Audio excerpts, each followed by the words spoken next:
दोस्तों, all in one solutions point one के इस यूट्यूब चैनल पर आपका हार्दिक स्वागत एवं अभिनंदन है। दोस्तों, वीडियो शुरू करते हैं जिसमें हम हिंदी के कुछ महत्वपूर्ण प्रश्नों को देखेंगे। तो आइए शुरू करते हैं पहले क्वेश्चन से। आगे कुआं पीछे खाई का अर्थ क्या होता है?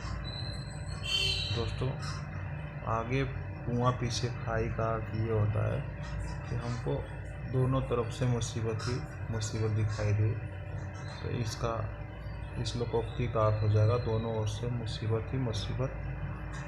तो इसका ऑप्शन तीसरा चला जाएगा। ये सब बिल्कुल गलत है। अगला क्वेश्चन देखते हैं। आनंद कादंबनी के संपादक कौन थे? दोस्तों, आनंद कादंबनी बद्री नारायण चौधरी प्रेमचंद की पत्रिका थी जिसके ये संपादक थे। Next question. उत्कर्ष शब्द का विलोम शब्द क्या है? दोस्तों, इसका विलोम शब्द अपकर्ष होता है, तो इसका ऑप्शन दूसरा चला जाएगा। Next question. आदिकाल के लिए वीर गाथा काल नाम किसने प्रस्तावित किया?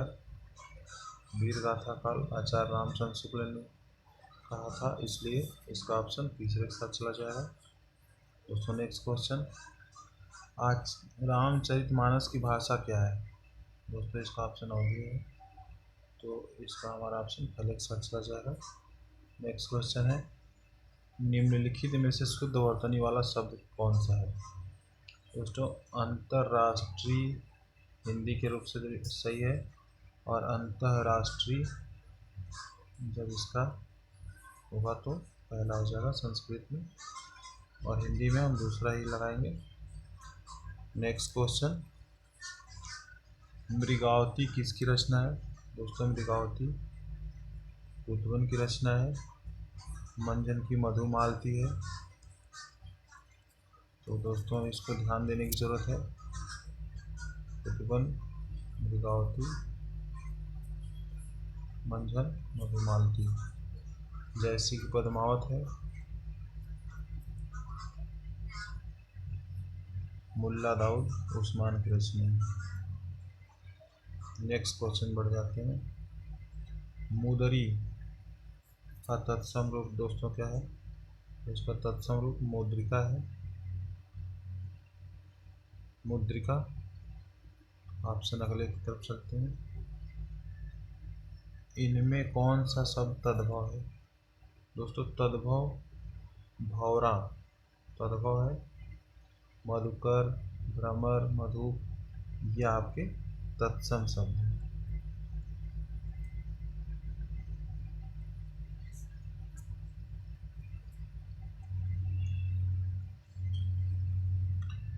दोस्तों, अगला क्वेश्चन।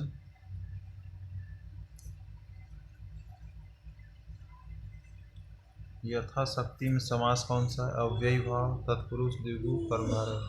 दोस्तों, यथा शक्ति का समास अव्ययी भाव होता है, क्योंकि इसमें अव्यय पद यथा लगा हुआ है। यथा यथा का मतलब शक्ति के अनुसार। अव्यय पहला पद होने के कारण इसका समास अव्ययी भाव हो जाएगा। नेक्स्ट क्वेश्चन आगे बढ़ते हैं। सूर्योदय शब्द का संधि विच्छेद क्या है? दोस्तों, सूर्योदय सभी जानते हैं। Next question. हिंदी प्रदीप पत्रिका का संपादक किसने किया था? दोस्तों, बालकृष्ण भट्ट। इसका ऑप्शन चला जाएगा। नेक्स्ट क्वेश्चन आगे बढ़ते हैं। दुल्हिन गावहूँ मंगलाचार हमगर आए राजा राम भरतार, ये किसकी पंक्तियाँ हैं? दोस्तों, ये बहुत प्रसिद्ध पंक्ति है, कबीरदास की है। नेक्स्ट क्वेश्चन आगे बढ़ते हैं। परमाल रासो किसके द्वारा रचित है? दोस्तों, परमाल रासो जगनीक की रचना है, इसलिए हमारा ऑप्शन चौथे के साथ चला जाएगा। Next question. निम्नलिखित में से कौन सा निबंध हजारी प्रसाद द्विवेदी का है? दोस्तों, हजारी प्रसाद द्विवेदी की ये तीनों हैं, और द्विवेदी का नहीं है पूछ रहा है तो वृत्त और विकास, इसलिए हमारा ऑप्शन चौथे के साथ चला जाएगा। नेक्स्ट क्वेश्चन, तेरी बरछी ने बरछीने खलन के पंक्ति में कौन सा अलंकार है? दोस्तों यमक अलंकार है, क्योंकि बरछी और बरछीने दो बार प्रयुक्त हुआ है। एक बरछी कृपाण या तलवार, और बरछीने बर मतलब किसी के पति को भी बर कहते हैं। छीनने मतलब उसके प्राण को ले लेने के लिए है यहाँ पे पंक्ति, इसलिए यहाँ पे एक ही शब्द बार बार प्रयोग होकर उसका अर्थ अलग अलग कर रहा है एक ही वाक्य में, इसलिए यमक अलंकार हो गया।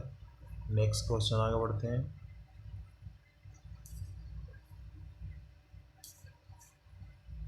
चौपाई छंद के प्रत्येक चरण में कितनी मात्राएं होती हैं?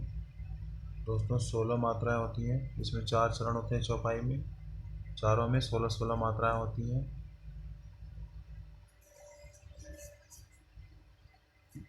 नेक्स्ट क्वेश्चन आगे बढ़ते हैं। निम्नलिखित में से तद्भव शब्द कौन सा है? दोस्तों तद्भव शब्द मछली है, क्योंकि मछली का तत्सम मत्स्य होता है। भ्रमर, अग्नि, मस्तक ये तीनों पहले से ही तत्सम है, इसलिए हमारा ऑप्शन चौथे के साथ चला जाएगा। नेक्स्ट क्वेश्चन, पेड़ से बंदर कूदा वाक्य में कौन सा कारक? दोस्तों अलग होने के अर्थ में अपदान कारक होता है, को के अर्थ में कर्म कारक होता है, के लिए के अर्थ में संप्रदान होता है, और से द्वारा के लिए करण होता है, इसलिए हमारा ऑप्शन अलग होने के लिए इसलिए अपदान कारक के साथ चला जाएगा। नेक्स्ट क्वेश्चन, आदिकाल में पहेलियाँ लिखने वाले कवि थे? दोस्तों पहेलियाँ और मुकरियाँ आदिकाल में लिखने वाले कवि खुसरो थे, इसलिए हमारा ऑप्शन दूसरा से होगा। नेक्स्ट, अंधेर नगरी के लेखक? दोस्तों भारतेंदु हरिश्चंद्र, बहुत ही प्रसिद्ध रचना है, भारतेंदु युग की, भारतेंदु युग के जनक भारतेंदु हरिश्चंद्र को कहा जाता है, इसलिए हमारा ऑप्शन तीसरा चला जाएगा। अंधेर नगरी भारतेंदु हरिश्चंद्र के नाम से है। श्रृंगार रस का स्थायी भाव रति होता है, हास्य रस का हास होता है, रौद्र का क्रोध होता है, और वीर का उत्साह होता है, इसलिए हमारा ऑप्शन दूसरा के साथ श्रृंगार रस का है। श्रृंगार दोस्तों यहाँ पे गलत लिख दिया, श्रृंगार इस तरह से लिखा जाएगा, इसको भी ध्यान देने वाली बात है। नेक्स्ट, ट वर्ग में किस प्रकार के व्यंजन हैं? ट वर्ग सम ट ठ ड ढ ड़, ये पूरा ट वर्ग मूर्धन्य से होता है, इसलिए हमारा ऑप्शन तीसरा चला जाएगा। पूरा क वर्ग कंठ के साथ। और दोस्तों नेक्स्ट क्वेश्चन,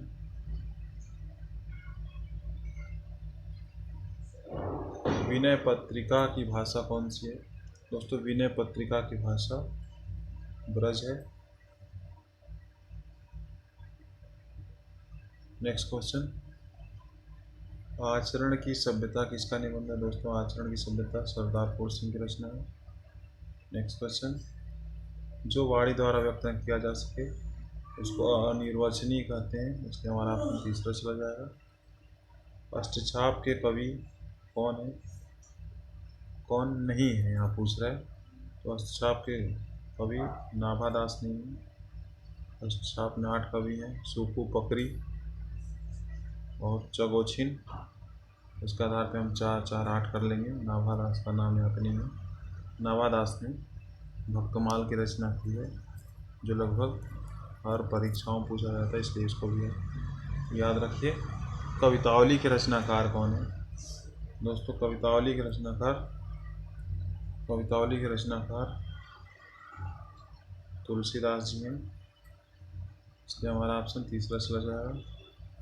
नेक्स्ट, भूषण किस कवि किस काल के कवि हैं? भूषण रीति काल के कवि हैं दोस्तों। नेक्स्ट दोस्तों, ये रही महत्वपूर्ण श्रृंखला आपकी, लगभग 30 प्रश्नों की। आप लोग देखिए आपने 30 क्वेश्चन में से कितने सही किए हैं, इसको देख कर बताइए और कमेंट में लिखिए कि हमने कितने क्वेश्चन सही किए हैं। और इस तरह की महत्वपूर्ण श्रृंखलाओं के लिए इस यूट्यूब चैनल को प्लीज़ सब्सक्राइब कर लीजिए और इस तरह से महत्वपूर्ण प्रश्न आपको देते रहेंगे। तब तक के लिए जय हिंद दोस्तों, जय हिंद, जय भारत।